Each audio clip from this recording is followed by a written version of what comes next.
Salam teman-teman semuanya. Oke, pada kesempatan kali ini kita akan membahas kasus di lapangan tentang hukum Taurat yang ke-6 yang berkaitan dengan pendidikan agama Kristen. Nah, baik di sini saya Prof. Philip Sandribu sebagai host dan tentunya saya tidak sendiri. Di sini ada host kedua saya juga, ada Angel Jessica Situmorang. Dan tentunya ada narasumber hebat di sini, yaitu ada Venus Darmanulu dan Yohanes Nanggola. Oke. Nah, di sini saya akan berikan pertanyaan kepada host saya. Di sini saya berikan pertanyaan, bagaimana dengan kasus-kasus yang terjadi di luar sana terkait dengan kasus pembunuhan? Oke, baik. Kalau kita lihat ya, di zaman sekarang teknologi yang canggih sekarang kita bisa melihat secara random kasus-kasus pembunuhan yang terjadi. Ketika kita buka sosial media kita temukan kasus-kasus pembunuhan ya dengan motif yang berbagai alasan, berbagai macam motif yang dilakukan mereka tentunya. Tapi kita ketahui juga di dalam ranah pendidikan juga terdapat kasus-kasus seperti ini. Yang seharusnya kan pendidikan itu sebenarnya adalah hal yang penting ya, bukan hanya untuk negara saja, gereja, bahkan dalam peserta didik ataupun dalam pendidikan itu sangat penting sekali. Ya, tentang kita mengetahui kasus-kasus ini, karena dalam dunia pendidikan itu tidak lepas dari masalah-masalah yang terjadi dalam dunia pendidikan, mulai dari kurangnya fasilitas mungkin, atau guru-guru yang profesional dalam bidangnya, atau juga dalam masalah-masalah lain seperti moral yang sudah mulai rusak, pelecehan seksual yang terjadi dalam dunia pendidikan sekarang, aborsi, bullying. Itu kita nggak bisa hindari karena itu memang akhir-akhir ini terjadi dan itu dapat mengakibatkan sampai ke penghilangan nyawa seseorang. Ini kita nggak bisa menutup mata akan hal ini, oke? Setuju rekan-rekanku? Oke. Kalau kita setuju mengenai hal ini, bagaimana pandangan Kristen ya terkait dengan pembunuhan itu sendiri? Kalau kita lihat, kita baca di dalam Kamus Besar Bahasa Indonesia dikatakan bahwa pembunuhan itu adalah suatu tindakan yang dilakukan seorang untuk menghilangkan atau mematikan nyawa seorang. Nah, bagaimana dengan pandangan Kristen ini? Adakah pembunuhan ini dikatakan dibolehkan atau tidak? Kita akan melihat lebih jelas oleh narasumber kita menjelaskan terkait bagaimana berkenaan dengan kasus pembunuhan yang terjadi, apalagi di dunia pendidikan kita saat ini. Oke, kepada rekan saya Yohanes mungkin bisa memberikan penjelasannya, pandangannya terkait pembunuhan. Oke, terima kasih buat Saudara Angel dan Saudara Yendro yang sudah mengundang kami berdua di sini. Nah, berkaitan mengenai pembunuhan, menarik pembahasan ini karena kita lihat bahwa pembunuhan itu sekarang ini bukanlah hal yang tersembunyi. Banyak gitu ya, ayah membunuh anaknya, anak membunuh ayah. Nah, teman-teman, sebagai orang Kristen, sebelum kita nanti masuk ke ranahnya pendidikan agama Kristen, kita masuk dulu ke dalam sudut pandang Kristen secara umum.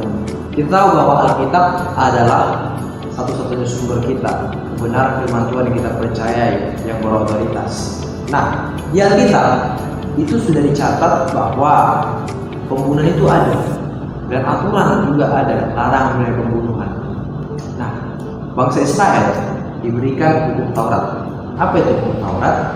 Saya menjelaskan di sini secara singkat. Hukum Taurat itu adalah maknanya itu mengajar dan menunjukkan. Jadi, ketika bangsa Israel tidak mengetahui ketika mereka diperhadapkan suatu pilihan, dilema, mereka akan meminta Taurat.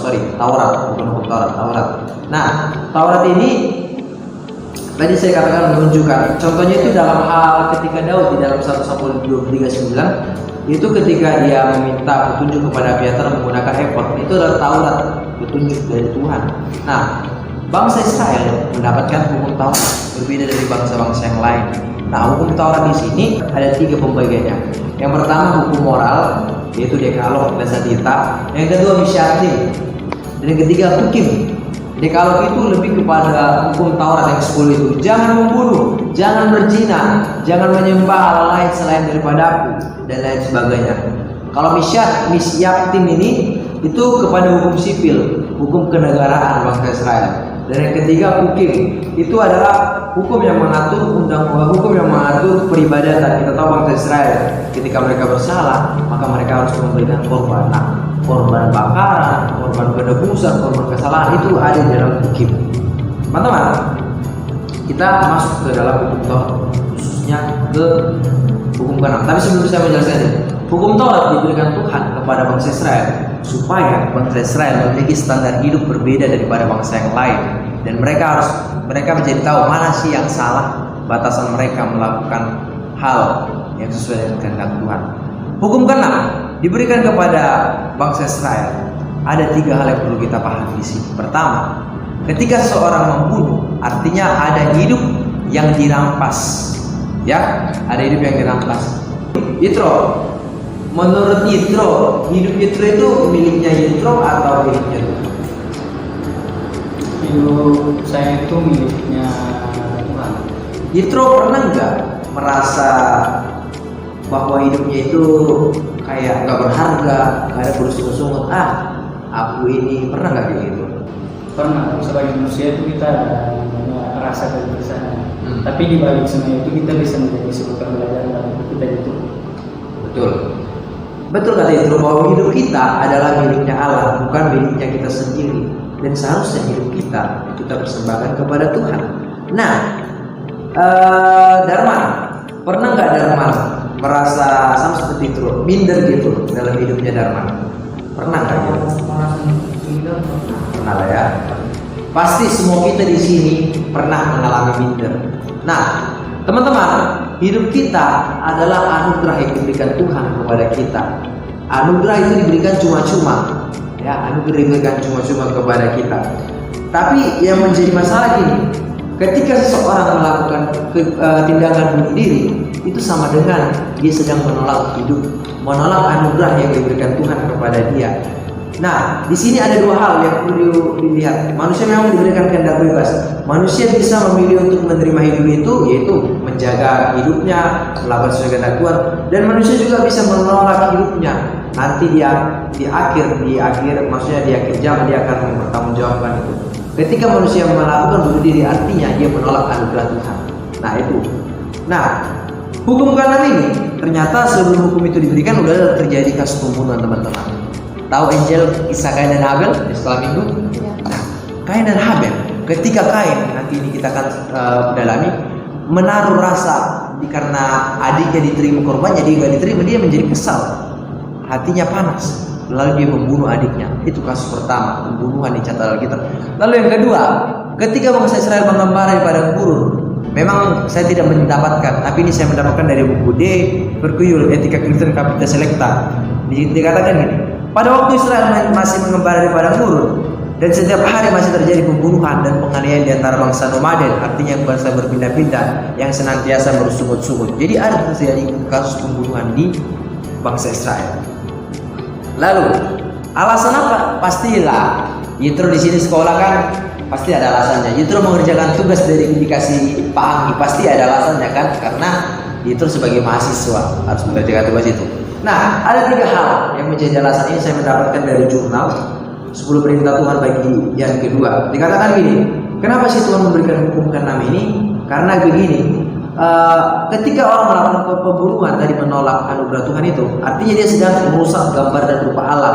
Ingat, kita ini memiliki gambar dan rupa Allah, itu lebih mengarah kepada kita memiliki sifat Allah. Saya memiliki sifat Allah, Yitro dan Angel memiliki sifat Allah, dan juga memiliki sifat Allah. Lalu yang kedua, ketika seseorang melakukan pembunuhan, artinya dia sedang merusak dan menyaksikan anugerah Allah. Kembali lagi kepada yang tadi, hidup adalah suatu anugerah. Ketika kita melakukan pembunuhan, berarti kita sedang merusak dan membinasakan anugerah itu. Dan yang ketiga, hidup adalah milik Allah. Artinya, hidup dan mati kita ada di tangan Allah, bukan di tangan manusia. Nah, artinya di sini dari 3 hal ini saya menyimpulkan bahwa hukum Taurat menjelaskan bahwa pembunuhan itu dilarang. Pembunuhan itu dilarang. Nah, demikian yang bisa saya sampaikan. Kembalikan buat teman-teman. Oke, terima kasih kepada teman saya Nanggolan sudah menjelaskan materi yang sangat baik sekali. Nah, di sini juga teman kita sudah memberikan kesimpulan kepada Nanggolan. Nah, di sini dalam pembahasan kita kali ini ada yang namanya membunuh langsung dan tidak langsung. Nah, ini topik yang sangat menarik teman-teman. Kenapa? Di sini tema ada membunuh langsung dan tidak langsung. Nah, di sini ada narasumber kita, Dharma Guru akan menyampaikan apa sih itu membunuh langsung, gimana cara penyampaiannya, apa sih makna dari membunuh langsung ini, apakah ada contoh-contoh konkret lainnya gitu. Boleh dijelaskan teman saya? Oke, kasih buat intro. Nah, dan teman-teman, kalau kita lihat bahwa kalau membunuh secara langsung itu ada 3 kategori, yaitu ada bunuh diri, yang kedua ada mengorbankan nyawa, yang ketiga ada membunuh sesama. Nah, tapi kalau kita juga lihat di dalam Alkitab di Keluaran 20 ayat 11 yang ini sebuah larangan mengatakan bahwa jangan membunuh. Nah, ini salah satu kalau kita lihat bahwa ada beberapa kategori pembunuhan fisik.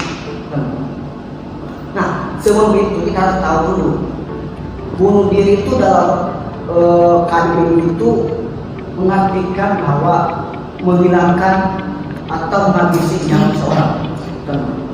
Itu pasti bermacam-macam berbagai agama. Nah, kalau kita lihat di kasus bunuh diri yang sama primitif, saya mau bertanya dulu sama intro. Bagaimana tanggapan intro tentang orang tua itu ketika nggak bisa lagi bekerja, udah menua, tapi dibilang nggak bisa bekerja. Nah, apakah itu mereka itu harus dijaga atau diajukan untuk bunuh diri? Tanggapan itu. Oke, kalau menurut saya, kalau kita ketahui kan, kalau kita kan sama tua kita sebagai anaknya kita harus menjaga orang kita itu. Tapi kalau misalkan di daerah ini seperti orang masih, mereka malah membunuhnya gitu, itu ya nggak salah karena itu adalah salah satu bagian dari suku mereka, ada mereka gitu. Tapi kembali lagi kepada kita orang Kristen, sebagai orang Kristen, ketika orang tua kita sudah tua dan sebagainya, kita harus menjalankan itu. Sebagaimana kemampuan kita menjaga orang tua kita. Oke, berarti tadi tanggapan itu mengatakan bahwa kalau orang tua itu kalau udah menua itu saya dijaga. Tapi kalau kita lihat di kasus agama primitif bahwa di mana orang tua itu yang tidak bisa bekerja itu diajarkan untuk bunuh diri. Nah, karena salah satu juga adalah ekonomi. Nah, tapi kalau kita lihat kasus lain lagi di sektor Romawi, karena kalau kita lihat namanya itu udah buruk, sehingga namanya udah buruk karena dia melakukan perzinahan. Nah, cara dia supaya namanya itu baik gak dikenal dengan wah nama buruk ini karena melakukan perzinahan. Nah, ada salah satu jalan itu supaya jalan namanya itu supaya tetap baik, yaitu dengan jalan terbuka dengan bunuh diri.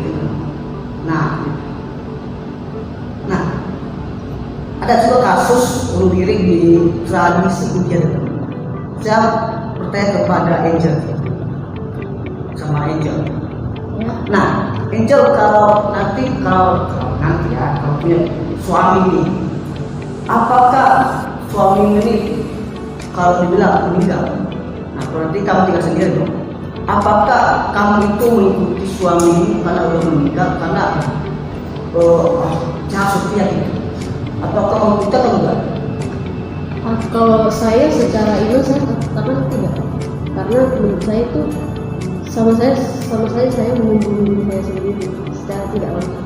Oke, berarti si Angel ini mengatakan bahwa tidak langsung, maksudnya tidak mengikuti ketika suami meninggal dia nggak mengikuti.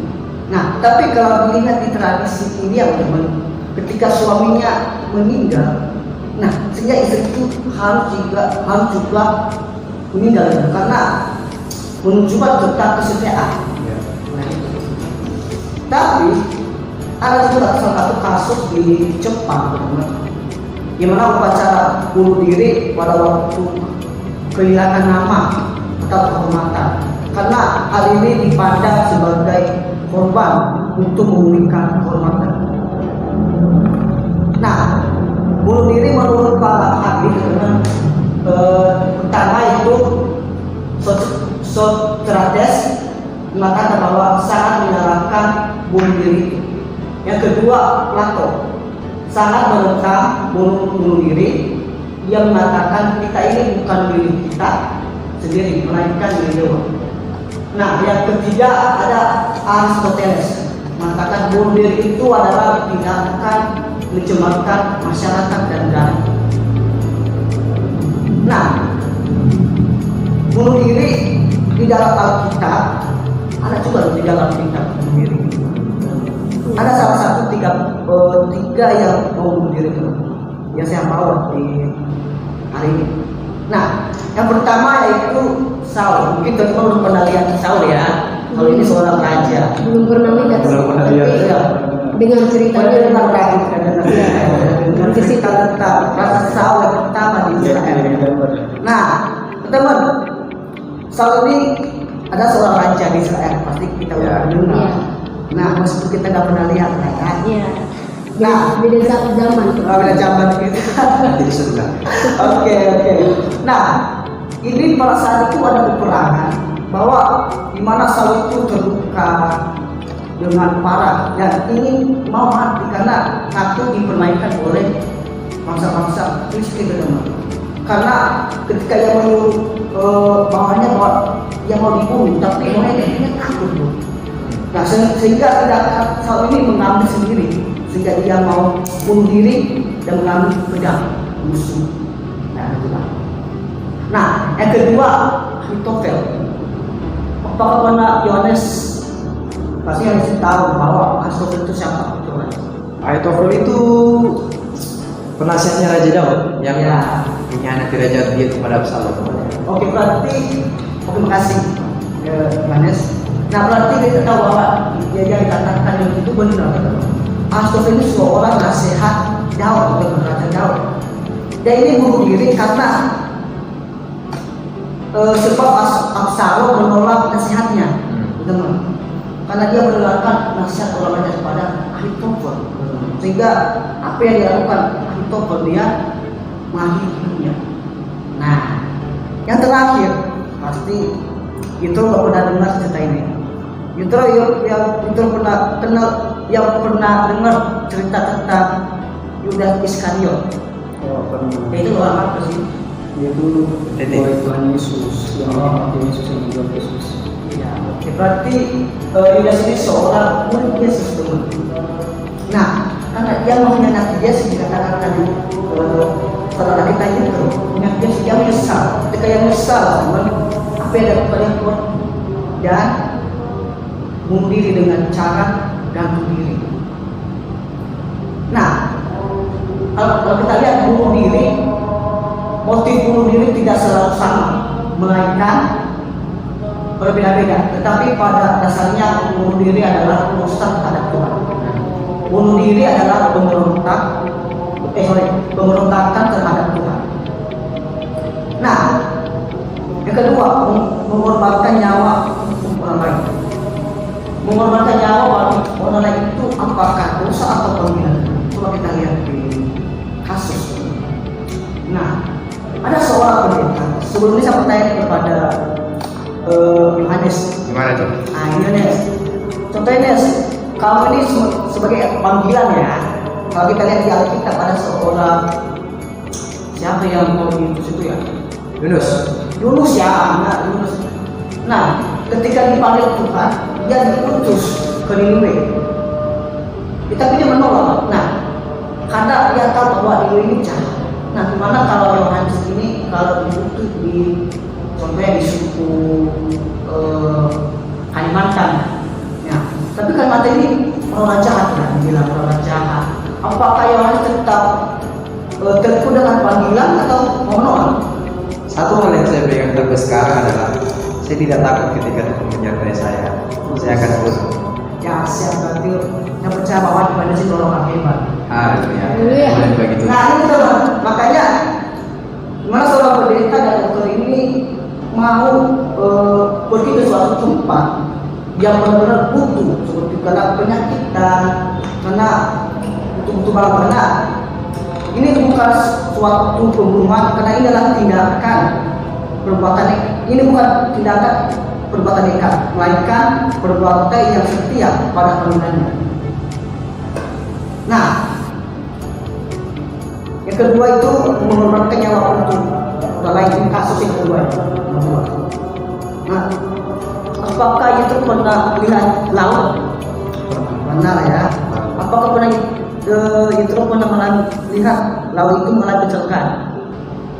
Benarnya atau lingkungan itu pernah berarti. Nah teman-teman, kasus ini ketika kapal itu mengalami kecelakaan, di mana pada saat itu ada sekoci, teman-teman. Tempat ini ya lumayan lah. Nah, ketika mereka naik ke sekoci ini, teman. Nah, karena udah mulai penuh, teman, mau habis tenggelam. Nah, dan ini ada satu sekolah penumpang mau menjemputkan dirinya karena kalau dia nggak mau menjemputkan dirinya ke dalam laut berarti orang lain itu ini korban. Nah sehingga dia caranya supaya orang itu mau tetap hidup dia harus menjemputkan dirinya ke dalam laut demi menyelamatkan orang lain. Nah yang ketiga membunuh sesama. Ini salah satu di suku primitif, teman. Kalau kita lihat bahwa suku-suku itu pasti sangat ya, tidak mau hal-hal dunia luar, ya kan? Nah, pasti. Karena mereka ini adalah menganggap bahwa kalau suami membunuh itu, kalau membunuh sesama suku itu tidak boleh, teman. Mereka tidak boleh membunuh sesama. Tetapi kalau yang suku berbeda, mereka bisa membunuh. Nah, tapi kalau kita ingat lagi kembali ke firman Tuhan bahwa di perintah ke-6 yaitu berlaku kepada semua yang membunuh. Nah, sekian saya beri kepada narasumber. Oke, terima kasih. Jadi kita udah dengar ya pembunuhan secara langsung itu apa saja. Dikatakan pembunuhan secara langsung itu bisa membunuh diri sendiri, mengorbankan nyawanya sendiri untuk orang lain, bahkan membunuh sesama. Oke, itu tadi secara langsung. Bagaimana dengan pembunuhan secara tidak langsung? Mungkin narasumber Yohanes bisa menjelaskan lebih lanjut mengenai secara tidak langsung. Oke, terima kasih. Kita satukan pendapat dulu antara membunuh langsung dan tidak langsung mengenai definisinya. Membunuh artinya merampas nyawa seseorang. Nah, langsung membunuh langsung artinya di hari itu, di jam itu langsung nyawanya kita ambil, dia tidak bernyawa lagi. Sedangkan membunuh tidak langsung artinya ada proses tahapan-tahapan yang dilakukan kecil demi kecil dan itu mengarah kepada pembunuhan, nantinya kepada pembunuhan langsung. Oke, teman-teman, ahli Taurat menafsirkan hukum Taurat itu berdasarkan secara lahiriah.